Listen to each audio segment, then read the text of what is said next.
देख रहे हैं एसडीएम न्यूज़। मैं हूं रियाज अंसारी। इस वक्त मैं महाराष्ट्र के ऐतिहासिक शहर औरंगाबाद से बात कर रहा हूं और औरंगाबाद में मैं शाही मस्जिद से बात कर रहा हूं। जब शाही मस्जिद का जिक्र आता है तो इस मस्जिद से मुनासिबत से एक वाहियाना जज्बात, मोहब्बत, अक़ीदत में और इजाफ़ा हो जाता है। मस्जिद तो चूँकि बेशुमार होती हैं, मस्जिद हर जगह पाई जाती है और मस्जिद का दर्जा एकसा हासिल है। मस्जिद अल्लाह घर कहलाता है, लेकिन इस मस्जिद को एक अलग ही मुकाम हासिल है। इसकी वजूहत ये है कि जो दर्शक हमारे देख रहे हैं, जिनको नहीं मालूम, मैं उनके इल्म में इजाफ़ा कर दूं कि ये मस्जिद को औरंगज़ेब रहमतुल्लाह अलैह की तामीर करदा है। और जब औरंगज़ेब रहमतुल्लाह अलैह ने इस औरंगाबाद शहर को अपना पायख्तख्त बनाया था तो यहीं पर वो नमाज़ें अदा करते थे और इसी मस्जिद के पीछे उनका एक महल भी हुआ करता था, जो आज भी कहने के हम समझते हैं कि खंडर की हालत में मौजूद है। यहाँ आने का हमारा एक मकसद ये है कि वो औरंगज़ेब रहमतुल्लाह अलैह जिसके बारे में ये बात मशहूर है मुसद्दक़ा तौर पर, तस्दीक़शुदा तौर पर, कि आप टोपियाँ सीकर, टोपियाँ बनाकर और कुरान शरीफ की किताबत कर कर जो भी उनको हदिया तौर पर जो उजरत मिला करती थी, उसी उजरत में वो अपना गुज़र औक़ात करते थे। ज़रा तसव्वुर कीजिए, अपने वक्त का शहंशाह जिसकी अखंड भारत पे हुकूमत रही हो, उस बादशाह के उसका वो देखिए, आप तक़वा देखिए कि जो आंग मेहनत, जो आहत से मेहनत कर रहे हैं, वो मेहनत की उजरत पा रहा है। और आज तो हम देखते हैं आज के हालात में एक मामूली सा नगर सेवक कहाँ से का चल जाता है, एक मामूली सा नगर सेवक लखपति करोड़पति बन जाता है। खैर, किससे बदगुमानी करना मकसद नहीं है, बल्कि यह एहसास दिलाना मकसद है कि जिसकी एक अखंड भारत की हुकूमत थी, उस बादशाह की सोच और का आलम क्या था। और यहाँ आने का एक और मकसद है हमारा कि जिस पत्थर पे बैठकर, जिसके बारे में मशहूर है कि शाही मस्जिद में वो पत्थर आज भी मौजूद है और उसी पत्थर पर बैठकर कुरान शरीफ की किताबत किया करते थे, उस पत्थर को हम आपको बताना चाहते हैं। देखिए, मैं कैमरा मैन से करीब की ओर आ जाए। देखिए, ये वही पत्थर है, ज़रा और जूम करके बता दें। ये देखिए, जो बीच का जो हिस्सा आपको दिखाई दे रहा है, ये हमने जो जानकारी ली है उसमें पता चला है कि यहाँ पर शियाई उस ज़माने में जो भी शियाई का मसाला इस्तेमाल होता था और औरंगज़ेब रहमतुल्लाह अलैह गालिबन इसके मुतमासिल बाजू या इसी के करीब बैठकर यहाँ पर बैठ के जो है तो कुरान शरीफ लिखा करते थे। इस पत्थर को बहुत ही एक हम समझते हैं एक अज़मत हासिल है कि एक अल्लाह का वली जिसे कह सकते हैं हम, जिन्हें अपने कार्यकाल में, अपने इक़्तिदार में कुरान शरीफ की किताबत इसी पत्थर पे बैठकर, इसी पत्थर पे की है।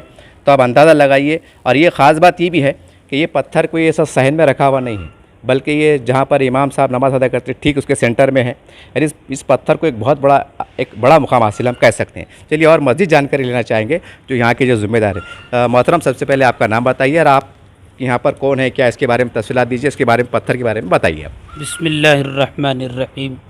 मेरा नाम सैयद नासिर अहमद क़ासमी। अल्हम्दुलिल्लाह, मैं इस मस्जिद में तकरीबन 26-27 साल से इमामत कर रहा हूँ और अल्लाह तबारक व ताला का शुक्र अदा करता हूँ कि अल्लाह तबारक व ताला ने मुझ जैसे नातवा और ज़ईफ़ और कमज़ोर को, जो हर एतबार से कमज़ोर है, अल्लाह ताला ने इस मकाम पर इमामत का हक़ अता फ़रमाया है। अल्लाह ताला मुझे ख़ास तौर पर इसकी क़दरदानी की तौफ़ीक़ अता फ़रमाए। ऐसे मकाम पर इमामत करना ये बहुत बड़ी बात है। जिस जगह पर हज़रत औरंगज़ेब आलमगीर रहमतुल्लाह अलैह ने जो है अपनी नमाज़ अदा की हो, ये वो मकाम है कि जिस मकाम के ऊपर हज़रत औरंगज़ेब रहमतुल्लाह अलैह बैठ कर कुरान करीम लिखा करते थे और यही वो मकाम है जिस पर बैठ कर हज़रत टोपियाँ भी सिया करते थे। चूँकि उनकी ज़िंदगी के बारे में मशहूर है कि हज़रत ने अपने ज़ाती ख़र्चे के लिए, अपने बीवी बच्चों के अखराजात के लिए बैतुल माल से वजीफ़ा नहीं लिया करते थे, बल्कि जो कुछ खर्च होता था वो अपनी मेहनत की कमाई से खाया करते थे। और अल्हम्दुलिल्लाह उसी का नतीजा है कि ये जो मस्जिद है, शाही मस्जिद, अल्हम्दुलिल्लाह अल्लाह ताला ने इसके अंदर एक रूहानियत रखी है, कशिश रखी है। आज भी उलमाए किराम जो हमारे असलाफ़ है, जब वो यहाँ आते हैं तो उनका ये कहना है कि हमको यहाँ पर एक अजीब किस्म की रूहानियत हासिल होती है, चूँकि जिसकी निस्बत अल्लाह वालों के साथ होती है। अल्लाह के नबी सल्लल्लाहु अलैहि वसल्लम फरमाया कि इत्तक़ू फ़िरासतल मुमिन फ़इन्नहु यंज़ुरु बिनूरिल्लाह। मुमिन की फ़िरासत से बचो, इसलिए कि वह अल्लाह के नूर से देखता है। यानी जो अल्लाह का वली होता है, गोया कि उसके अंदर अल्लाह की नूर की जो है तो रोशनी आती है। उसी का नतीजा है। अल्हम्दुलिल्लाह हमारी ये खुशउस्लूबी है, सआदतमंदी है कि हमारे शहर के अंदर जो है हज़रत औरंगज़ेब रहमतुल्लाह अलैह की बनाई हुई मस्जिद है। इसी से मुत्तसिल बाजू में ज़नाना मस्जिद भी है जो हज़रत ने अपने घर की मस्तूरात के लिए तामीर फरमाई थी। घर की मस्तूरात वहाँ पर वो इबादत किया करती थी। इसी तरीके से पीछे के हिस्से में हज़रत का जो महल है आज जो खंडर की शक्ल में बन चुका है, हम सब उसके लिए भी करें कि अल्लाह ताला जो है उस महल को दोबारा जैसे था अल्लाह ताला उसी तरीके से उसके बनाने के अल्लाह फ़ैसले फरमाए। और हज़रत की जितनी भी यादगारें हैं इन तमाम यादगारों को हम सब के सब कोशिश करेंगे तो इंशाअल्लाह ये यादगारें ताज़ा रहेगी, ज़िंदा रहेगी। वरना कोशिश ही की जा रही है कि हज़रत के नाम को, हज़रत की यादगारों को, हज़रत की तामीरात को ख़त्म करने की कोशिश की जा रही है। लेकिन अल्लाह ताला जिसको ज़िंदा रखना चाहता है दुनिया की कोई ताकत उसको ख़त्म नहीं कर सकती। जिसको अल्लाह ख़त्म करना चाहे कोई उसको ज़िंदा नहीं रख सकता। हम अल्लाह की ज़ात से उम्मीद रखते हैं कि इंशाअल्लाह हज़रत की यादगारें ज़िंदा और तादेर रहेगी। अल्लाह ताला हम सबको जो है इस मौके पर जो है हज़रत औरंगज़ेब रहमतुल्लाह अलैह से खुसूसी लगाव और मोहब्बत नसीब फरमाए। हमने तारीख़ में मतलब हमने तो पढ़ा है, लेकिन जो एक आरोप लगते हैं उन पर इस्लाम तराशी होती है कि उन्होंने अपने बाप को कैद किया था, अपने बेटे को बख्शा नहीं था, फांसी के तख्तदार पे लटका दिया था। तो वह ये हादसा क्यों हुआ था कि लोग क्या समझते हैं, जो अब जो मुखालिफिन है वो बोलते हैं यार इतना बेरहम आदमी कि जिन्हें अपने बाप को नहीं छोड़ा, बेटे को छोड़ा, क्यों? हम पत्रकार हमसे लोग सवाल करते हैं। तो मैं ये चाहता हूँ जरा उस हालात पर पर्दा उठाइए कि ऐसा क्या वजूहत थी कि अपने बाप को कैद में डालना पड़ा या बेटे को मौत का फरमान जारी करना पड़ा? इसके पीछे राज क्या था? बिस्मिल्लाहिर्रहमानिर्रहीम। कुरान करीम में अल्लाह ताला का ये फरमान है कि जहाँ दीन और इस्लाम की बात आएगी फिर वहाँ ये चीज़ नहीं देखी जाएगी कि बाप है या भाई है। शरीयत और दीन के लिए हर चीज़ की कुर्बानी दी जा सकती है, लेकिन शरीयत और दीन की मुखालफत जो करेगा वहाँ पर जो है फिर बाप, भाई, रिश्तेदारी, ख़ानदान, ये सारी चीज़ें नहीं दी जाती। जैसे कि अल्लाह के नबी ने फरमाया ला ताअत लिमखलूक फ़ी मासियत खालिक।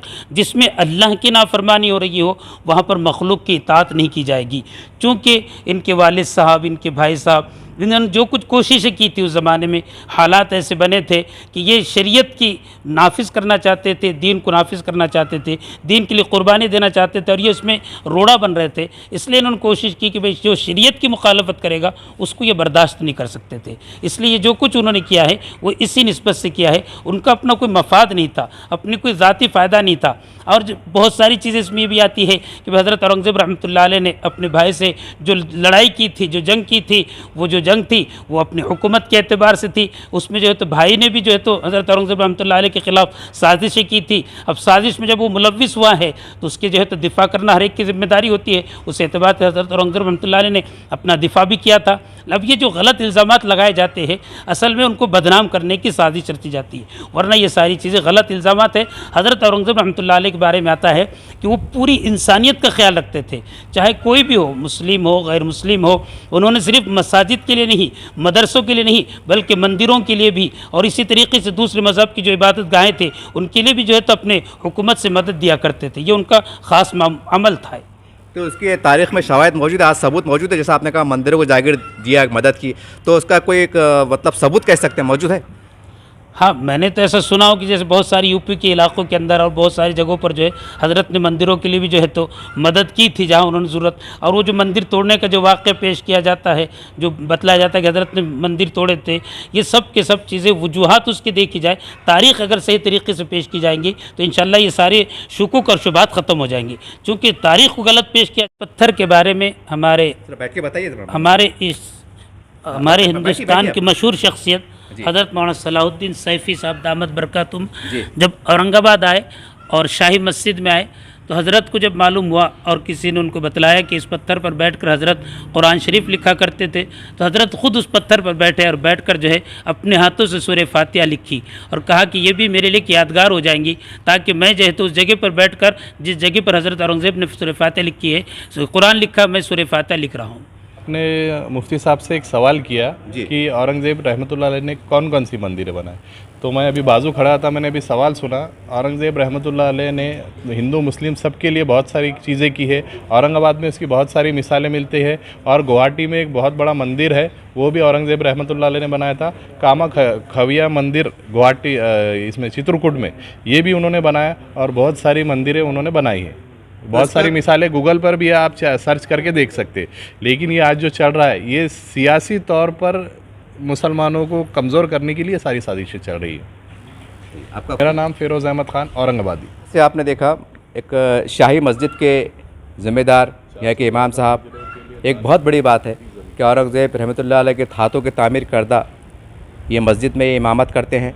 और जिस पत्थर के बारे में कई बार हमने वाक़यात को सुना है, लेकिन हमारे आने का एक ही मकसद था कि आज हम देखते हैं कि बीबी का मकबरा हो, ताजमहल हो, लोग दूर दूर से आते हैं, लाखों रुपए खर्च करते हैं, देखते हैं, लेकिन जो हकीकत में जो वालियाना मोहब्बत का इजहार करते हैं कि हम इस्लाम से मोहब्बत करते हैं, सारी बातें हैं, तो उनको हम एहसास दिलाना चाहते हैं कि देखिए ये वही पत्थर है, ये वही पत्थर है जिस पे अपने वक्त का शहंशाह औरंगज़ेब रहमतुल्लाह अलैह इस पत्थर पे बैठकर, ये जो बीच का हिस्सा मैं आपको दिखाई दे रहा हूँ, जूम करके बताइए, देखिए ये बीच के हिस्से में थोड़ा सा कैमरा करीब कर ले, थोड़ा सा यहाँ पर जो शाही उस ज़माने के जो एतबार से शाही इस्तेमाल होती थी और क़लम से यहीं बैठ के कुरान शरीफ को तहरीर किया जाता था और यहीं बैठ के टोपियाँ वगैरह भी बनाया करते थे।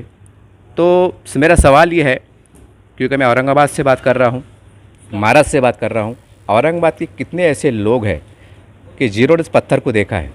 ये सवाल है मेरा कि जो आज बहुत नारे भरते हैं, दम भरते हैं, आज सुप्रीम कोर्ट, हाई कोर्ट पता नहीं कहाँ जा रहे हैं। ठीक है, वो क़ानूनी प्रक्रिया है, क़ानूनी मसला एक अलहदा चीज़ है, लेकिन जैसा आप मोहब्बत का दम भरते हैं, तो मेरा सवाल है, सवाल बड़ा तल्ख़ लग रहा होगा, शायद आपको बुरा भी लग रहा होगा, लेकिन सवाल है, औरंगाबाद से जुड़े हुए लोग या मराठवाड़ा जुड़े हुए लोग, ऐसे कितने अफराद हैं जिन्होंने एक मोहब्बत में कि चलो कुरान का ताल्लुक़ तो हर मुसलमान से रहता है, हर मुसलमान का रहता है, चाहे गुनहगार हो या जैसा भी हो, तो इस पत्थर की बहुत बड़ी निस्बत है।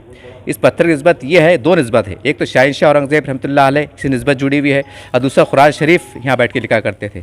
तो बताने का मकसद एक ही था कि देखिए अपने वक्त का शहंशाह बादशाह इस पत्थर पर बैठ कर कैसी ज़िंदगी जिया करता था, कैसी ज़िंदगी गुजारा करते थे, ये एक बताना मकसद था और ये एहसास दिलाना भी मकसद था कि जो उस पर इस्लाम तराशिया होती है। अब वो सारी बातें आपके सामने, आप सारी तय करना, ये एक जनता की हम कह सकते हैं अदालत में है कि आपको तय करना है, तारीख़ को पढ़ना है, और आप अगर सच में चाहते हैं कि क्या सही था क्या गलत था, तो हर एक की जवाबदारी बनती है, चाहे कोई भी शख्स हो, कि वो तारीख़ को पढ़े, इतिहास को पढ़े। जब तक हम इतिहास को नहीं पढ़ेंगे, तारीख़ को नहीं पढ़ेंगे, तो हो सकता है कि हम इस तरह गलत फहमी का शिकार होते हैं और हो सकता है इस तरह से मामला चलता रहे। तो उम्मीद करते हैं कि हमारा मकसद ये था कि औरंगज़ेब रहमतुल्लाह अलैह की यादें जो भी औरंगाबाद शहर में जुड़ी हुई है, चाहे पत्थर की शक्ल में हो, मस्जिद की शक्ल में हो, कोई खानखा की शक्ल में हो, तो उसको हम बताएँ और आपको बताएं और आपके इल्म में इजाफा करें, यही हमारा मकसद है। तो देखते रहिए SDM न्यूज़ चैनल।